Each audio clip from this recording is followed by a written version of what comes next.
Kinabahan ako. May sugat sa kaliwang noo. Sa sobrang pagkakibala, ay sisa. Alas 2 lang doon. Tinawag ko na nga lang siya. Hindi siya ganun. Dapat ng bintana. Malapit lang ang bahay namin sa... Nakatuon ang pansin ko sa mga batuhan. Napakunot ako. Nang may makita ako. Nagkukwentuhan kami. Hindi ako makumpot. Kaya nag-offer ako na kung malayo yung bahay niya, ay pwede ko siyang pahiramin ng damit ng kapatid ko.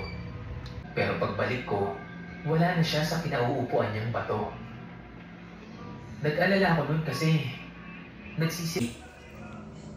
Nakita ko naka-video call niya ang asawa niya at panay ang tawa niya. Pero mismo ang kumuha sa cellphone niya. Tapos, nadinig daw ng asawa ko yung sinabi niya sa isa habang nakikipagset.